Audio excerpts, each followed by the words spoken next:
person who's over the certification process for the Center for Financial Social Work. And she's been doing a lot of work around COVID, how to budget, how to make sure that you're really paying attention to, your spending, what's happening with COVID in terms of mental health and depression and spending. And so following one of her webinars, I contacted her and I said, well, we are really experiencing at this time, something that most families do not plan for financially, something that we don't often plan for either in terms of our mental health or in terms of our psyche, and that's the death of people in our families. And COVID, we've experienced, God knows, a lot of loss. And one of the things I looked up today was that the number of COVID deaths as of today, which is August 26th, we're up to 1,790,000 people. Okay. Wow. And in Mississippi, we have recorded 2,315 COVID-related deaths. And because one of our guests is from Georgia, I thought it'd be good for us to have that number as well, so you can talk about his perspective as well. And Georgia's up to 5,147 recorded deaths. Okay. So, that's a lot of grief. That's a lot of loss. And one of the things that they were also seeing that's out in the literature right now is the fact that by the time we hit 190,000 deaths related to COVID, it's anticipated that more than 1.7 million people will suffer a loss. So 190,000 people, but that's going to be 1.7 million people who are going to be experiencing that loss. And they said for every person that passes away, at least 9 close family members are impacted by that. So, one of the things that made me realize and talk to the person at the Center for Financial Social Work is the fact that oftentimes in families, we don't plan for death. We don't plan for funerals. We don't put our paperwork in order. We don't really deal with the legal aspects and some of the things that come up following an unexpected death. And particularly in terms of traumatic loss, something that comes up so quickly. So it could be COVID. God knows it could be anything these days. I mean, look at what's happening just every time you turn on the news, there's someone that's experienced an unexpected death. And so we really need to think about that. And I think within our community, in terms of African-American community, we really have to start thinking about that, because everybody knows that when you're born, you're going to die. Okay. And we know that that's going to be something that's going to happen, but we keep trying to put it off in terms of thinking about it. And so therefore we don't plan for it. And so that's one of the reasons why I thought we really need to kind of look into in terms of this particular topic, because, I've had 3 very significant family members to pass. And so, and I know that, things like that come up and you may be halfway prepared, or sometimes you're just not prepared at all. And I remember my mother saying something after my dad died. We were sitting down and we were planning the services. And then she goes, Lord have mercy. How come, a crisis never come at a good time? I'm going, how do we have a crisis at a good time? That's the nature of crisis, but if we can do a little bit more pre-planning, we can ease some of that tension, some of that burden, and some of that mental health, because God knows there's so much that's going on at that time. And, my heart just grieves for the people who are experiencing deaths in their family. And, almost daily on some of these shows where they talk about the people who, the lives that have been lost, I found myself almost in tears, and I know if I'm grieving for this person who I just heard about, what those family members must be going through. Okay. So I'm really excited about tonight's guest. And let me just do a quick introduction of them. First of all, we have Dr. Teresa Ratliff, someone I've known and worked with, and I'm really excited about her being with us tonight, because she's going to share some really interesting things that she's doing. And she's a clinical associate professor at Jackson State University, and she's director of the MSW Field program. And along with that, so she's a seasoned social worker. She's an excellent social worker. She's trained people. She's put them in agencies. But on top of that, the other thing that she's doing is that she is engaged in a project with her pastor at St. Matthew's Missionary Baptist Church, Dr. Melvin Cobbs, who we wanted him to join us, but hopefully be able to get him on at another time. But they formed an LLC called Good Grief, which is part of their ministry. And they're training churches and other groups on giving grief support to people, to churches, okay? Our second guest, and I'm going to go ahead and make full disclosure here, and I'm really excited and very proud of the second guest, is Rev Brandon Lewis, who is a pastor of about 15 years, 12 years in Claxton, Georgia, and the church is Second AD. First AD. Yeah. Mm-hmm. Okay.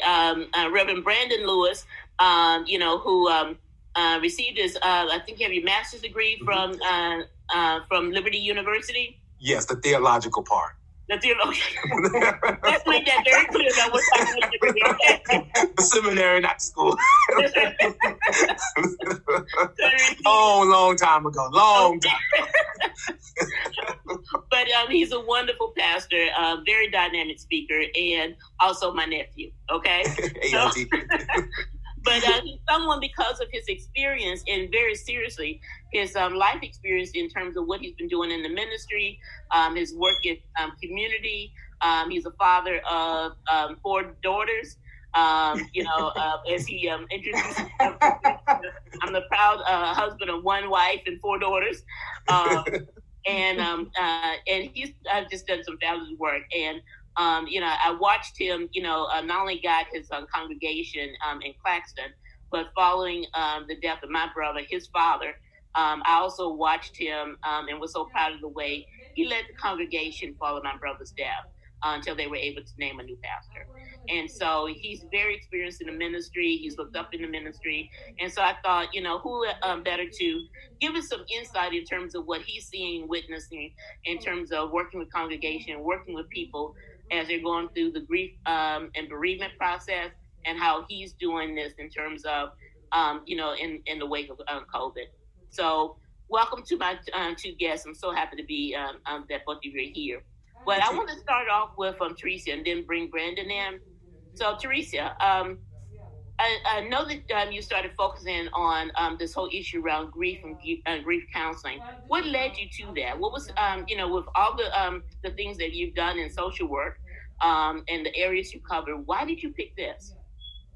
Well, first, let me say thank you, Olga, for allowing me to be here. I am very excited.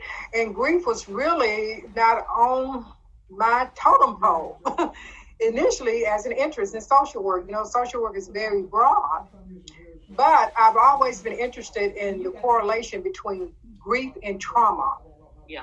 People usually separate the two, but they are really very closely related. Mm-hmm. Grief is the experience of loss, and trauma is a distressful or a disturbing experience. Right.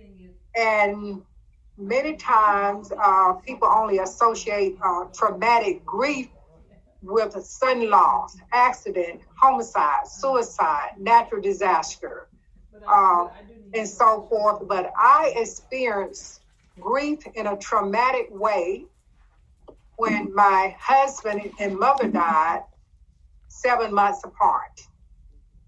I experienced the total loss that was combined with many, many different emotions that you all can relate to, many people can relate to. Disbelief, sadness, loneliness, helplessness, hopelessness, and with those physical components as well, loss of appetite, could not sleep, just unbelief, a deep-seated pain. So that's when I really became interested in grief. And then, of course, associating the trauma part with grief. I prayed, I read scripture, family, friends, church members, acquaintances, co-workers was very, very supportive to me, but I needed something else. We say we have all that we need in the Lord, but the Lord put people and situations in front of us so that we can move through grief. And that's what happened to me. I started a support group for women who lost their husbands. I didn't say widows. I said women who lost their husbands. Uh-huh. And what happened was that these were women that I knew, some that I did not know. I met in the hospital when Jesse was sick. That's my husband. It wasn't very many of us, but we started to meet at each other's homes. I contacted them. We met at each other's house. We laughed, we cried, we prayed, we drank, we ate, we danced, we told jokes. It helped me tremendously. It helped me to cope. And I became more and more interested in grief and trauma, the grieving process. And then to add to that, Jesse died in July of 2018. Moving toward the holidays, of course, that's hard for me, and I'm sure many other people. It was very hard. So I went to my pastor, Dr. Collins, and I said, what do you think about us having some type of support group during the holidays? I said, it'd probably be just a one-time thing, but I think it would help a lot of us. He thought it was a great idea, but he also said, now, this would not be a one-time thing. And lo and behold, it was not. We had 25 people to attend that first grief support group. And we continued to meet monthly after then, every month, until March of 2020 of this year when the pandemic struck. Now, there were other people in the church, there's about 4 or 5 of us in the church that was really interested in grief. So we decided to take it further. We are enrolled in a certification grief counseling class at Wellington Institute under the instruction of Dr. Gladys Johnson. After completing the course, all of us became certified grief counselors, as well as obtaining a master's in grief counseling. So that was very exciting to me. But I wanted to expand my knowledge base a little bit more and went on with further studies in trauma in relation to families. So with that course and that support and really strengthening the knowledge base, I became more and more interested in grief and also in trauma. As it relates to grief. So that's how I kind of became interested in that part. And because I've been really interested in the fact that you and Dr. Collins have, you as a social worker and your pastor as a minister, blending those two disciplines together and how that works in terms of social work and ministry. And because one of the things that I know from working with those two disciplines is that what we in social work call trauma, oftentimes in theology, they refer to as suffering. But it seems to me that it's the same thing. And as I used to tell Brandon's dad, because we used to talk every Sunday night after he would return from church. And so and I would say to him, look, we deal with the same people just on different days of the week. And so, people who are hurting, people who are in pain, people who are establishing trauma, we really deal with the same group. So what do you think that you and Dr. Collins, how you all are kind of bouncing off of each other? How do you merge the two together in terms of when you're talking about grief and trauma? Well, I was very surprised when Dr. Collins really understood about trauma. He's done a lot of studies in trauma, in grief, and mental health. His dissertation focused on mental health, as a matter of fact, as it relates to pastors. So we really speak the same language many times and have an understanding of the relationship between suffering and grief and those stages of grief and mourning and loss. So we really match pretty well. As a matter of fact, I want to tell you a little bit more about Good Grief LLC. It's a partnership between Dr. Collins and myself. We decided to even go further and broadening knowledge and sharing learning and experiences through good grief. Now, our mission is to provide a safe place where individuals, groups, and families can share their emotions, can share feelings, and feel that is confidential, and then they're not ashamed. So what we did establish good grief. And the base of good grief is that God allows us to go through the pain and the suffering and all those emotions. We navigate through grief, but then he brings us full circle back to him. Yeah. And that's the good part about good grief. Yeah. Excited about that title. Yeah. I love the name of that. I really do. Me too. And it's not Charlie Brown. It's not like Charlie Brown, although Charlie Brown was okay. He was a good character, but it's good grief in another register fact.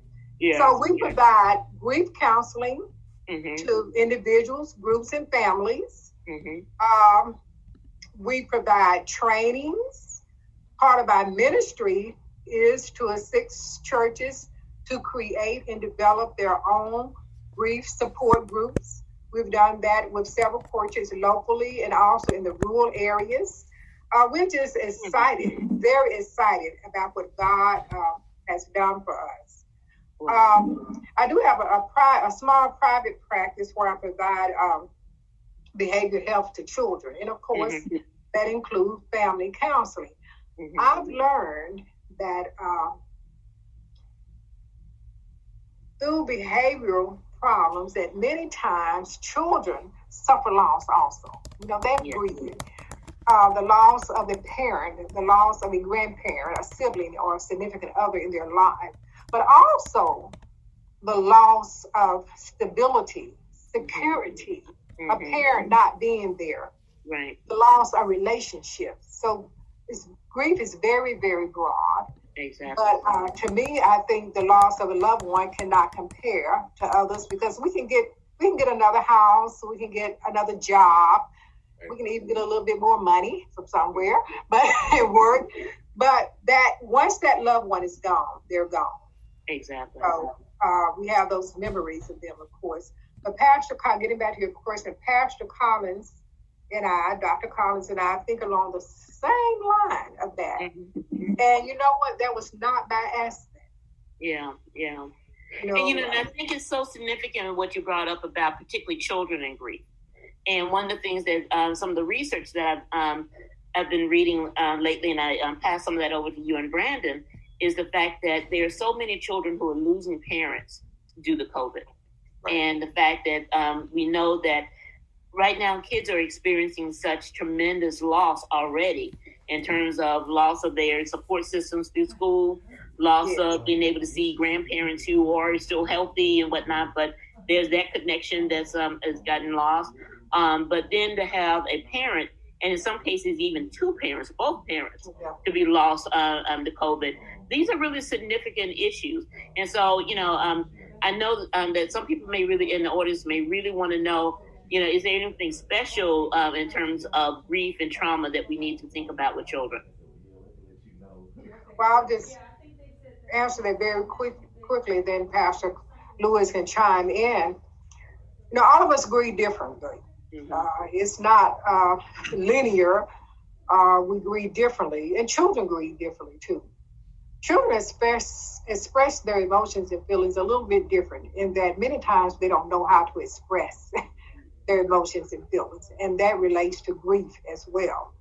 So, Dr. Osby, that as social workers, we say we meet our clients where they are, and that's very important. So sometimes children want to be left alone. It does not mean that they're mad. They just want to be left alone. They want to go in their rooms. They want to listen to the radio. Right. And deal with that themselves. And we need to allow them to do that. Sometimes they just can't express themselves, and they might really act out and try to get attention in another way. They may not come to you and say, I'm hurting, I'm in pain. They may not even come to you saying, I love you, but then they might play with you, hit you, or something of that nature, or they might really even act out to get your attention. But they're grieving, they're having the same emotions that we're having. Right. So whether it's a parent or a grandparent, they're still experiencing that grief, and we need to pay attention to what they're going through as well. Yes, and encourage them to talk about it. Let them talk about it.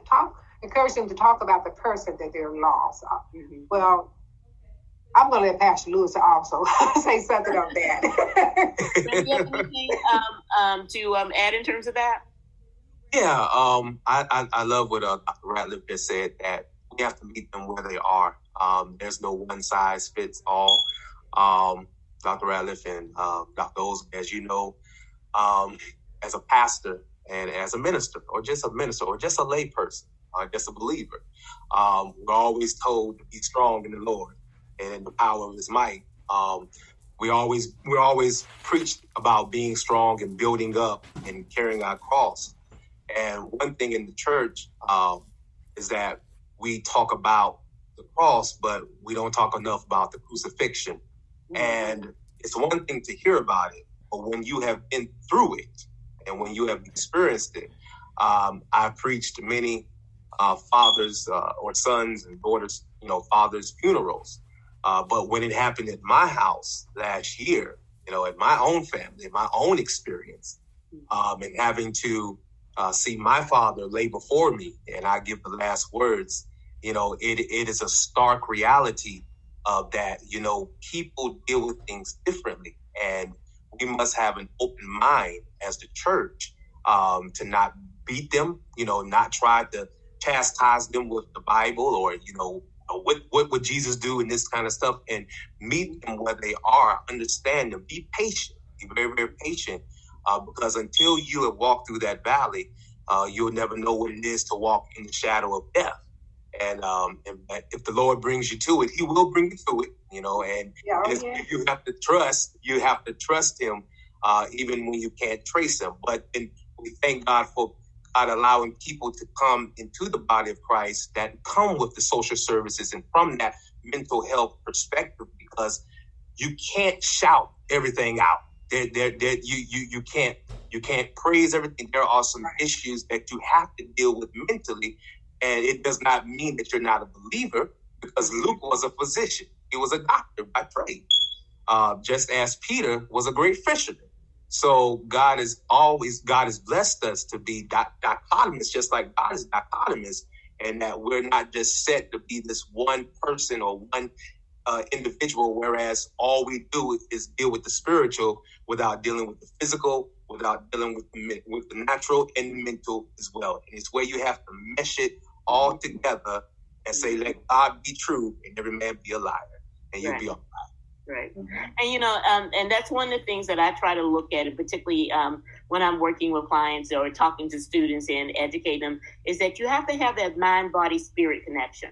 Yeah. And when any one of those are out of sync, then your whole life is out of sync. And so it's really important to look at that. So, when people are going through the grieving process, they have to think in terms of their physical health. Are you doing what you need to do to take care of yourself? You have to think about your physical health. Your mental health. Are you doing the things that you need to do to protect yourself? And when my father died in 1995, I went through a depression. And here I am as a social worker, and I was an educator, and I thought that I could handle this. I thought I knew everything I needed to know and to do. Well, when the summer that we were not in school, I sat in my house for 3 months with the blinds closed and gained 20 pounds. Okay. And it wasn't until the day that it was time to go back to school, I was walking out of my house, and I remember locking the door, and I'm going, something is just not right. And so I made an appointment with my doctor, who, thank God, got me on medication. Mm-hmm. I started taking Prozac. And I started telling people that, we have to stop thinking that we're so strong that we don't need help. Right. And we can't be so strong that we're afraid to admit to people that, if my heart is, having difficulty, I'll take a pill. But when you're depressed and there's something mentally, the hippocampus in the brain, is failing you, you may need to take a pill for that too. Yes. And so, that's one of the things I think that in this whole process, we tend not to ask for help, not to tell people what's going on, because we sometimes link that to a weakness in our faith. And it really has nothing to do with that. As Brandon said, sometimes things you can't shout your way out of. You really have to sit down and talk to people about that. But one of the things I wanted to ask, and, Brandon, maybe you can start off in terms of this, is this idea of, and it's one of the reasons why, Teresa, I love the title of your, the LLC, Good Grief, because good grief, I think, really leads to healing, good healing. And, and so that has to be a part of what we're going to do in the grief process in order to achieve the wellness that we seek, which is not just, saying we're okay, but really get to the ultimate state of wellness, that you have to go through that grief process. So, Brandon, I was wondering if you could talk a little bit about, what's happening now in terms of COVID, that we're not going through some of our normal grief process, and particularly the way we bury people, we get together for repast, we do all of that, and then, we have the burial, and then people go home and then they start their process. But they've had this process of being able to say goodbye properly, at least in our culture, what we think. So what are you thinking? What are you seeing in terms of how the impact that this is having on us? Well, personally, Dr. Osby, I experienced that back in March when one of our longtime members, faithful members, a beautiful person, he passed due to COVID. And of course, at that time, it was just starting to get really, really hot as far as the lockdowns and stuff like that. So how do you deal with the family and tell them, for the sake of their safety, we can't hold a open casket, normal traditional funeral. Here we are limited by the governor and by the federal mandate that we can't have more than 10 people here. And you have 200 people in the family, and you have a person that has been loved and championed. And how do you deal with that when they can't say their goodbye or give them the proper homegoing? And so we had to be very, very patient with them because these are not normal times. These are not normal times. And what the traditionalism of the Black church, funerals are homegoing celebrations. That is celebrations. That's the last hurrah. Amen. That's the last hurrah. And it was challenging, and it has been challenging, dealing with that up to this year, to the point whereas we have now been relegated to graveside services, so how can you tell this particular faction, the intermediate family, that they're the only ones that can come to the 10-person graveside, whereas it might have been a cousin or a friend down the line that was closest to that individual, and they feel like they're being left out. So it is certainly a challenge. And it has really, really brought the church back to where we need to be, back to God, because only by the grace of God are we able to get through and where we are now, where we can't come into the normal four-wall sanctuary. This is where we have to know that our God is bigger than the four walls, and we have to use our technology, use our personal skills, our social skills, making sure we stay in communication, weekly through telephone, through whatever means necessary to let them know that they still have an outlet. I have to say now one of the biggest barriers or challenges that has been x-rayed in this season is the technology part, because some of our older members, they don't have access, so we have to go the extra mile to make sure their church still loves them, still care for them. We have to do what we have to do to take certain protections for them and for everybody else. And it's just right now, everything we are doing, we just have to be led by the Holy Spirit. As we see so many churches open, and we saw what happened. And again, right? And the numbers started going up again. And so you have to balance, trust in God and then trust in common sense, because God give you common, even though common sense don't seem so common these days. God gives us wisdom. And so what surpasses common sense is wisdom, which ain't nothing but sanctified common sense to do what God has told you to do. So going back to the original question, it has been a challenge, dealing with people, personalities, attitudes. Oh, why can't I come? I've known such and such, or you ain't even, it's you got to laugh sometimes, family, to keep from crying. But I've dealt with family members that have said, well, all you want is mama's money. That's the only reason why you want to be that. You have that spat, going on, and you're trying, to keep the main thing. And so I think the only thing we can go back and lean on is the word, being patient, reaching people where they are, and letting God just work it out. And that's all you can do. Do the best you can. Because only God is going to fix this. Believe that. Yeah, absolutely. And, one of the things I'm wondering about, because one of the things I try to talk to people about, we have to be prepared because we know that things are going to happen. So we have to start preparing ourselves. Absolutely. And the fact that, like as of today, we're at 179,000 people. They're projecting by December 1st, I think I heard a figure there say it could be as many as 300,000 people who have died from COVID.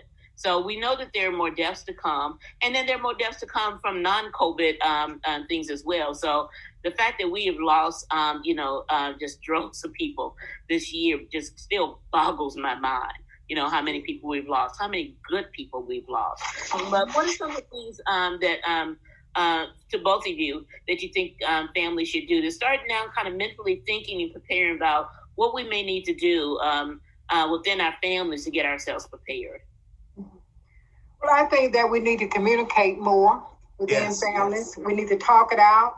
We need to talk it through. Even if we disagree, we need to continue to talk to find out what the other one is thinking, what the others want, to really come together as family via text or Zoom or conference call to keep that going, to keep that communication going.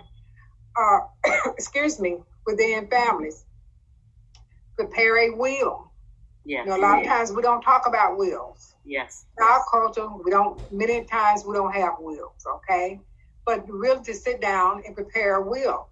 Now, my mother wrote her will out. She just wrote it out. Mm-hmm. She did not get it legalized, but she left it for us, and we followed her wishes. Yeah. Followed her wishes, and it was no problem. Make pre-arrangements. Those pre-arranged burial plans save a lot. Yes. My mother and my husband both pre-arranged burial plans. And listen, funerals are expensive because that $7,000 to $12,000 that's usually the cost of a funeral. That does not cover everything. It does not cover only enclosing of the grave. It does not cover that lining.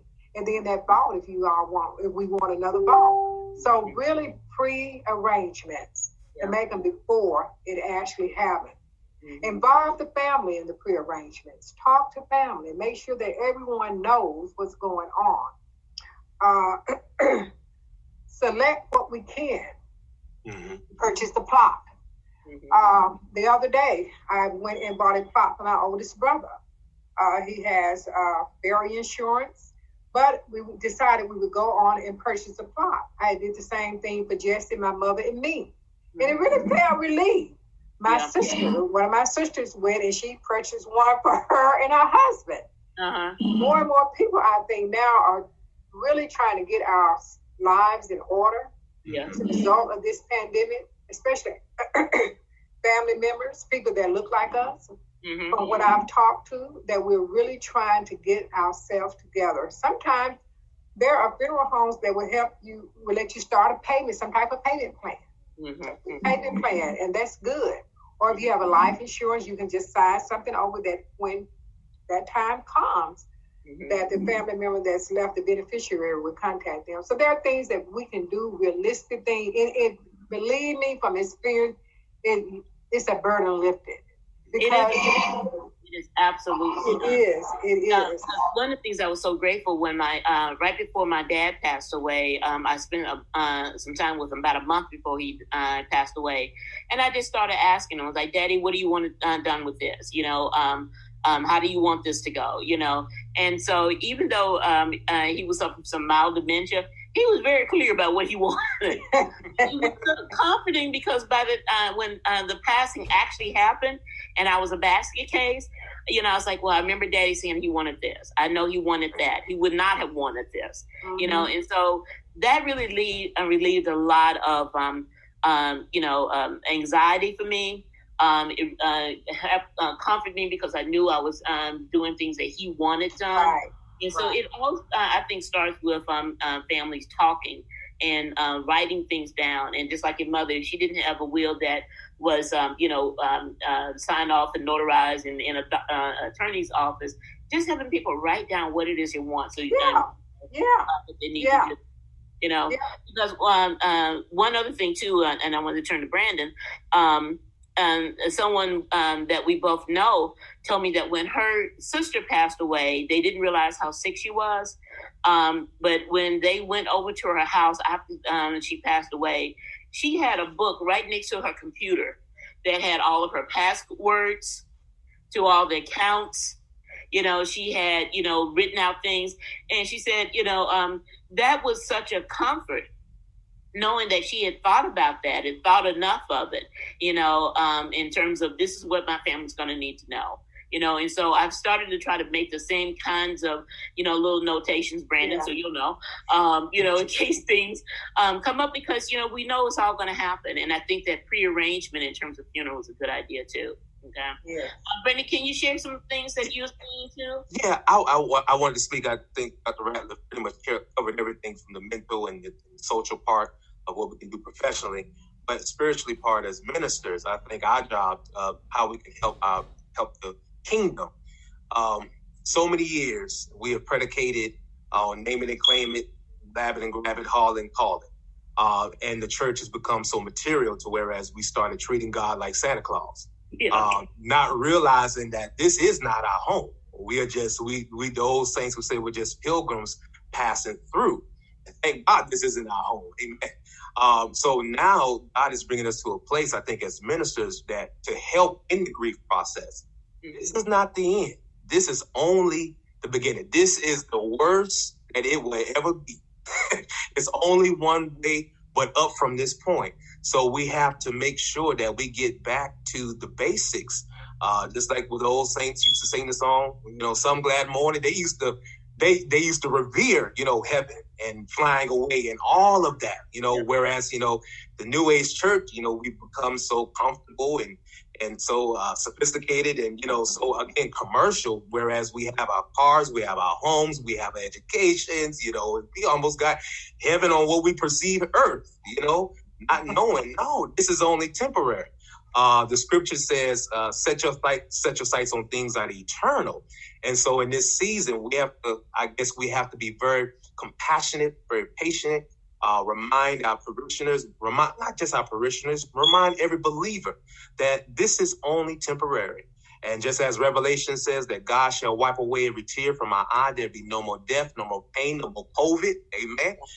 For the old things will pass away and he's going to make all things new. So just whatever happens, keep your hand in the master's hand.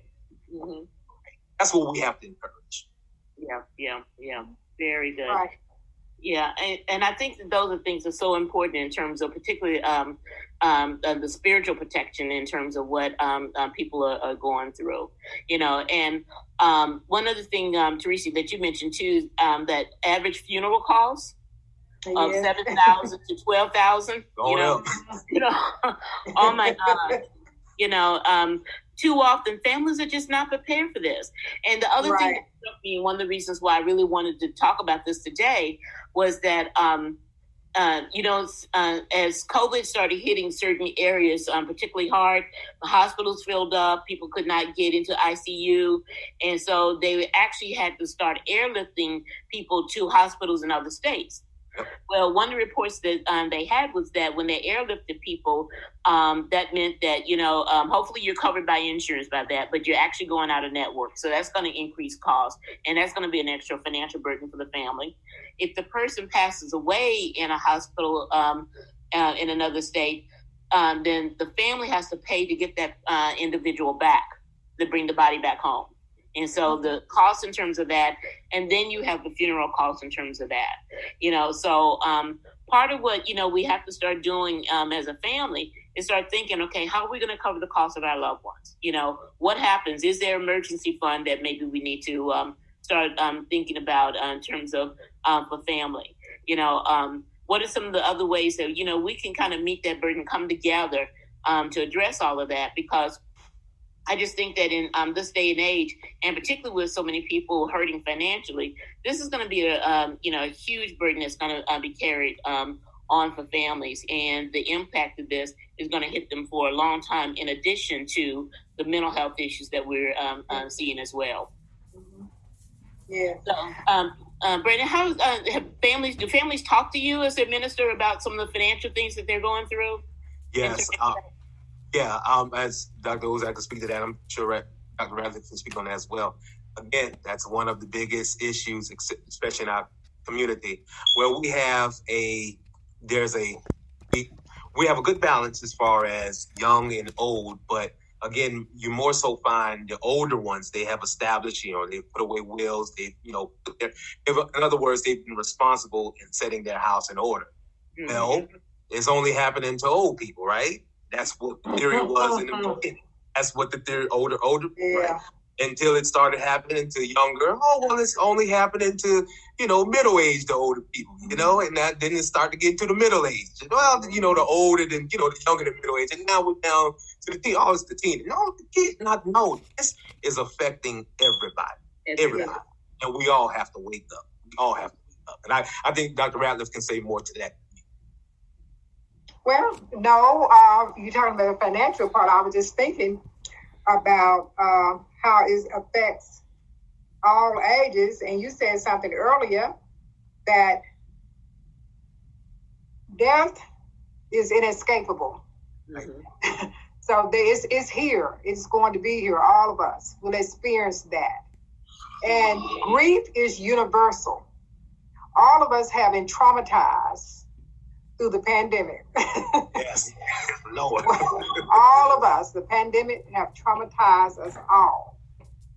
But I want to say that as far as it relates to how we can move forward, is I remember that I really lost myself for a while during that grieving and mourning process. I wanted to get back to myself. I wanted to get back to my old self. Mm-hmm. So I had to begin with myself and the self-healing through prayer and scripture, through support, but really thinking about myself. Mm-hmm. Mentally, physically, spiritually, emotionally. So I really got involved in things that I started back to sew. I started back to play golf. Mm-hmm. I cook cookies for people that wanted cookies. Listen, I drive by and hand it out and keep on going. Exactly. Still taking orders. They got their cookies. I participate in yoga now. Oh, okay. I started to walk, and I can tell the difference in that. So just to say, and share laugh, continue to share laugh, but most of all, have faith. Keep that faith. Yeah, very important. Those are just some points that I wanted to throw out there. But I also wanted to say about finances. I'm talking to family members and friends, and I've lost several family members. Mm-hmm. Some to COVID and some not. Young people, 40, 50, 60 years old. Yeah. Church members, friends. But I'm noticing that many of my family members are saying, well, you know what? Graveside service not too bad. Mm-hmm. And we got to have a hallelujah, good time, a good homecoming, but they said graveside service too bad. I even had one say, well, I'm thinking about getting cremated. Mm-hmm. Now that's different. That's a lot of different for us. Yes, it is. But we're moving toward that way. Yeah. And it is cheaper, Dr. Osby. Yeah, it costs about $6,000 to $7,000 as opposed to $7,000 to $12,000 for a funeral. Exactly. But your point is well taken because I had to smile when you said that because I told my mother, Brandon's grandmother, some time ago that I wanted to be cremated. She goes, "Oh no, we're not doing that." And we still ain't auntie. What about my final wishes? I think Mama's afraid you're gonna burn twice. Oh, Lord. Oh, God. What do you think we're not doing that? But it's one of the things we have to start talking about. Absolutely. The changes. Because the idea of not having that full funeral service, not having that full, that huge repast, all of those things, because those things also, add into the money as well. But, we have to start rethinking. And I think that's one of the things that this year has forced us into rethinking a lot of things of what we used to do things. Right. But, Dr. Osby, it's a part of our culture. We like other people to agree with us. We like to eat. Repass. No repass. I know. Like, what's going on with this? That's when the funeral really started. The repass. Yeah. I remember that used to be the mark of what you thought about that family member. Yeah, you're right. You're right. So, but we've been forced to think differently. And we have to think differently. Yeah. And the technology part that you talked about, Pastor. Yes, ma'am. Listen, I'm seeing more live screen graveside services. So folks you never thought you see. Facebook. Right. Oh, God. So folks you never thought you would see Dr. Ratliff. Yes. And funeral homes are getting creative too. Absolutely. A friend of mine sent me just a long, broad video and that's nice. Well, and one of the things that I know too, because there's a funeral home in a cemetery not too far from where I live, and I was passing by one Saturday, and they were having the funeral. Well, and this was during the midst of COVID. This may have been around March or April when, they were really, determined that people could not come in. Right. So what people did was they lined the sidewalks. And so they had signs for the family. They were out there. They would applaud. They would do whatever they needed to do. So, those kinds of things, that was unheard of, before now. But now I'm starting to see that more and more as a way of people showing their support for family, recognizing, the passing of that loved one, and just wanting to be part, because I think that that's part of our humanness, is that we want to be with each other. But the idea that we can't hug on each other the way we used to. Right. And too often, in particularly Black families, the time that we have our family reunions are usually around somebody's death. Yes, that's true. That's true. That's true. That's true. Yeah. And that's a problem, that not being able to see some of our loved ones, during this time who've passed on, because, most people have someone in the family that if they pass, everybody plans to be there, and that's the time that you'll see everybody. So it's a difficult time. It's a really interesting time.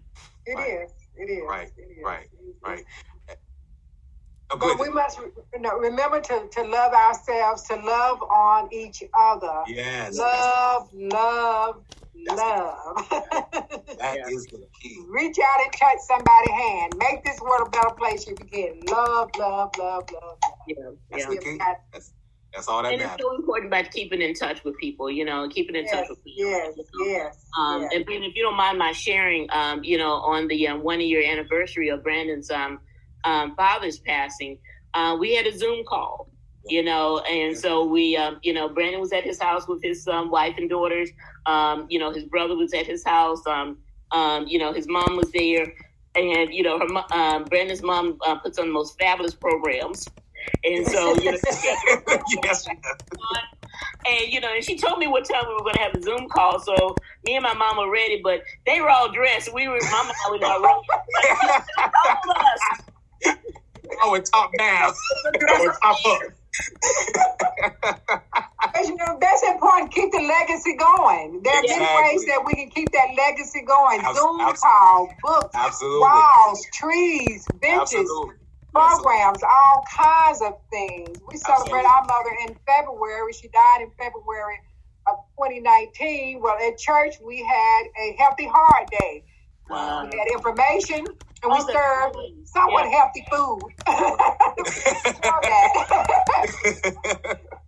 In the reception. My husband went back and got his degree at an older age. So in this church we started, it's an adult, what I'm trying to say, it's donations to an adult for those that go back to school in his name. So we start things like that. Yeah. Education fund, I'm sorry. Yeah, I love that. Well, one more topic I want to do before we give the audience a tip of something that they can do coming up.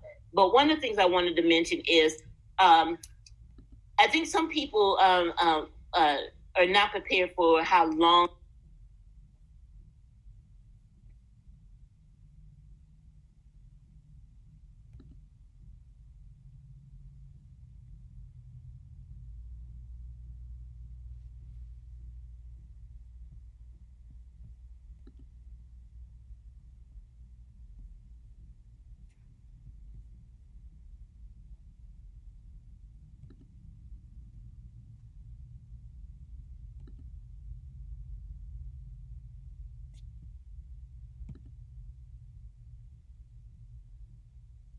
there. He was still alive at the time, and he said something that I never forgot because I remember going through that whole process after he passed away into the funeral and everything.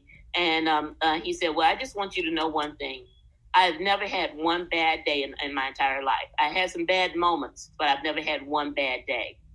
And I've thought about that from time to time because when we're going through this, we think that, this is just going to destroy us. And we don't know how we're ever going to get through some those things. But, we have to recognize that life still goes on, and life will continue to go on, And another relative told me that something else that I remember. She said, you have to give yourself one whole year of really going through that grief process because you're going to have to go through all those holidays that person would normally be there. You have to go through those little times that, nobody else may recognize on the calendar but you. And I thought about that with my dad because he never had a clock in his house. He always called me to ask me what time it was, when he was a farmer.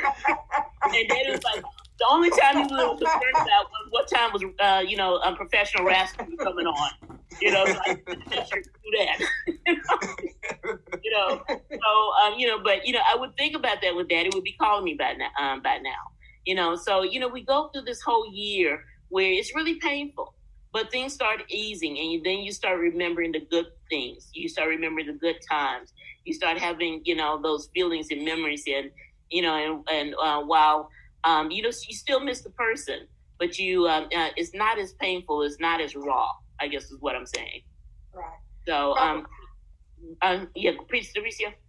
No, I just want to briefly say that what you said is true, but we also have to look at that grief, deep-seated, prolonged grief can lead to mental illness. Absolutely. Okay, it can lead to mental illness when we get stuck in one of those grief stages. We're not accepting. We're still angry. We're guilty. We can't go to work. It's prolonged. We can't eat. We're isolated. And we have to be attentive to our loved ones, family members that's going through the grief process if they get stuck, to get them help, to be their support to them, but also to refer them as well. The grief is not a diagnosis in the DSM-5, but a few months ago, a group of authors at Ratliff DSM-5 is trying to get it to be a diagnosis. And that's a part of either a depression or major depression. So I sent my little comments in saying that I think that it should be a diagnosis by itself because it's the correct treatment is needed for people to successfully move through the grief process. There are many people that suppress grief for years. We've seen people, families that loved ones have been dead for years, but they're still suppressing that. They can't move forward. So that's very, very important. That's extremely important. So it can lead to mental illness if it's prolonged. Absolutely. I'd like to say something on that real quick, Dr. Osby. Please. Because I know I've dealt with that on several occasions. Some of my members, some of my former members, and some even current, they struggle with the loss of a mother or a father, and they're alcoholics or they're addicts. Yeah. Use that as a reason, to cover or a crutch. Let me say that, a crutch, why they continue destructive behavior. So I think what Dr. Ratliff said is very, very important, that we have to come to a point where it is a sickness. It is a sickness. Yes. Everything they use is trying to numb them from reality of moving on. And then some, we have to acknowledge, want to be stuck. And that's where you have to blend the mental with the spiritual and see whether or not this is a stronghold or is this person just sick and really needs the professional mental treatment of that. So that is certainly something that the African American church and culture as a whole struggles with as well. And that's something we definitely have to make note of. Yes. Absolutely. Yes. And, and I think it's so important in this day and age that just as this conversation is a mixture of, talking about mental health and spirituality and some physical, that, social workers in the faith community really need to come together and to make sure that people are getting the help and assistance that they need. Here in Jackson, and I was so proud of our colleague, Dr. Adrian Dorsey Kidd, who works for the city of Jackson, and through the mayor's office, Dr.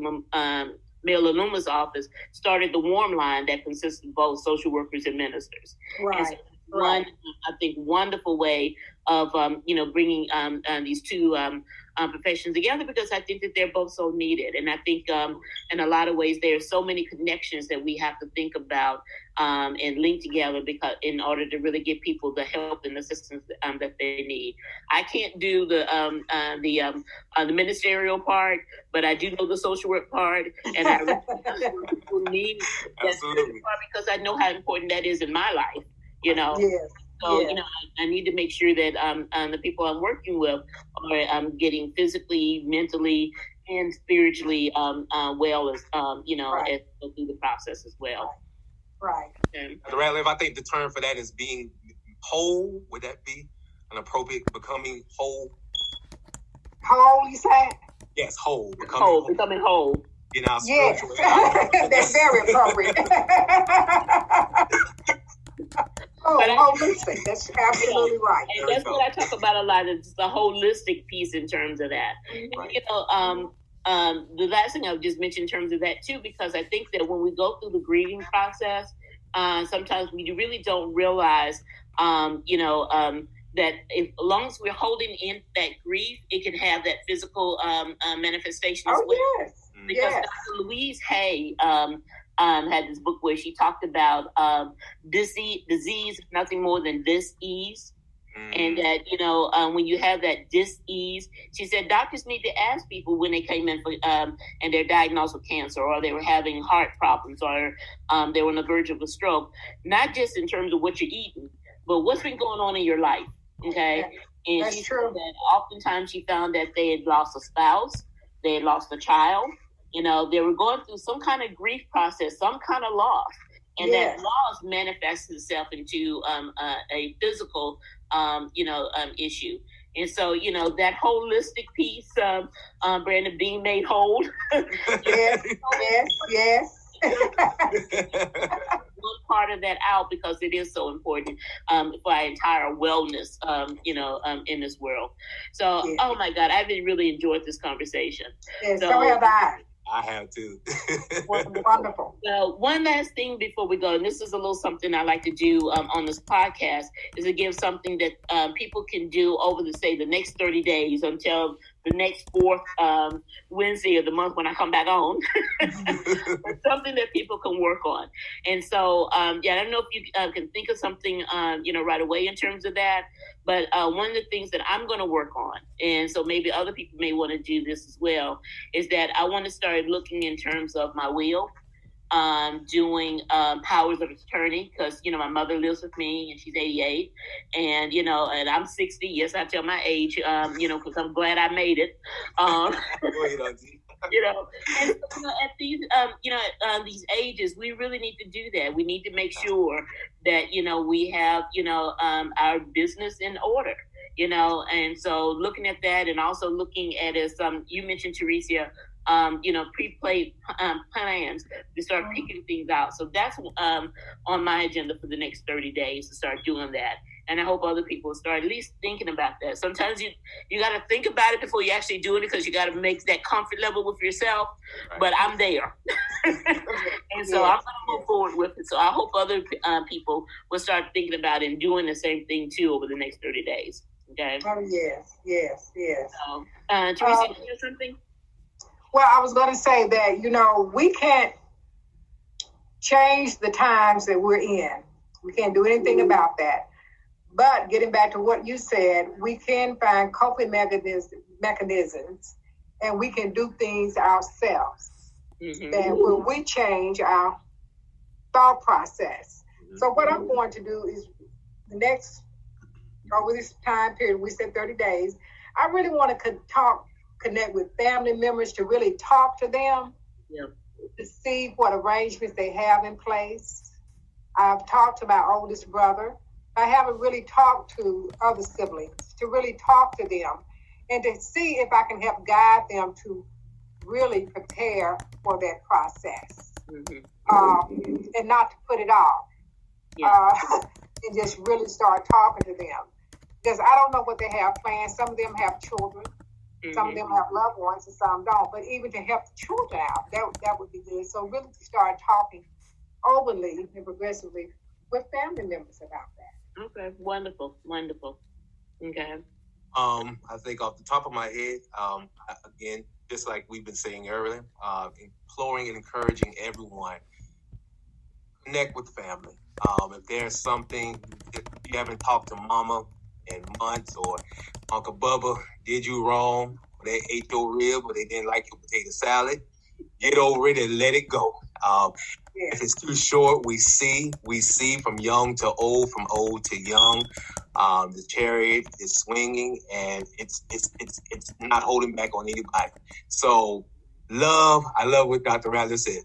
Love, forgive, love the hell out of him, and live on. That's the best I can take. Trust the Lord. Sounds good. Well, I really enjoyed this. I have a feeling we're going to have some way, shape, and form a part 2. Absolutely. You know, because I think that there's some other things in terms of this, particularly merging social work and theology together. You know, I think that's a really important piece because, you know, there are other issues other than, you know, what's happening with COVID and you know, deaths and whatnot. There are a lot of social issues and, you know, one of the things, you know, most people know I teach at Alcorn. And, you know, yesterday we were talking about the racism fatigue, you know, and got into a really deep conversation about, you know, what's happening just in the world. So, you know, there are a lot of things that we can really explore. And I think all of it really comes into play in terms of as we think about and talk about our overall wellness. So, Dr. Teresa Ratliff, I want to thank you so much. It's been fabulous. Thank you for bringing your expertise. And I just absolutely love what you and Dr. Collins are doing with Good Grief.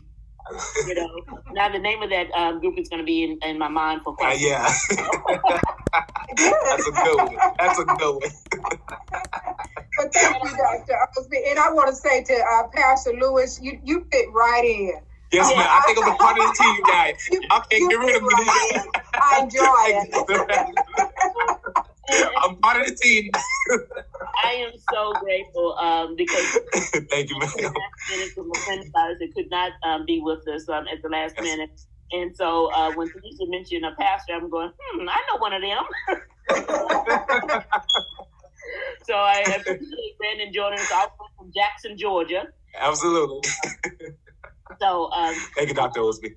Thank you so much for joining us, and I hope that the audience picked up, I think, quite a few tidbits that they can do and things that they should think about over the next 30 days in particular. Okay. Absolutely. All right. Well, thank y'all so much. We'll go ahead and end it for the day, but thank everybody for tuning in as well. Absolutely. Okay. Take care. Be blessed. Be safe. That's right. Amen. Bye.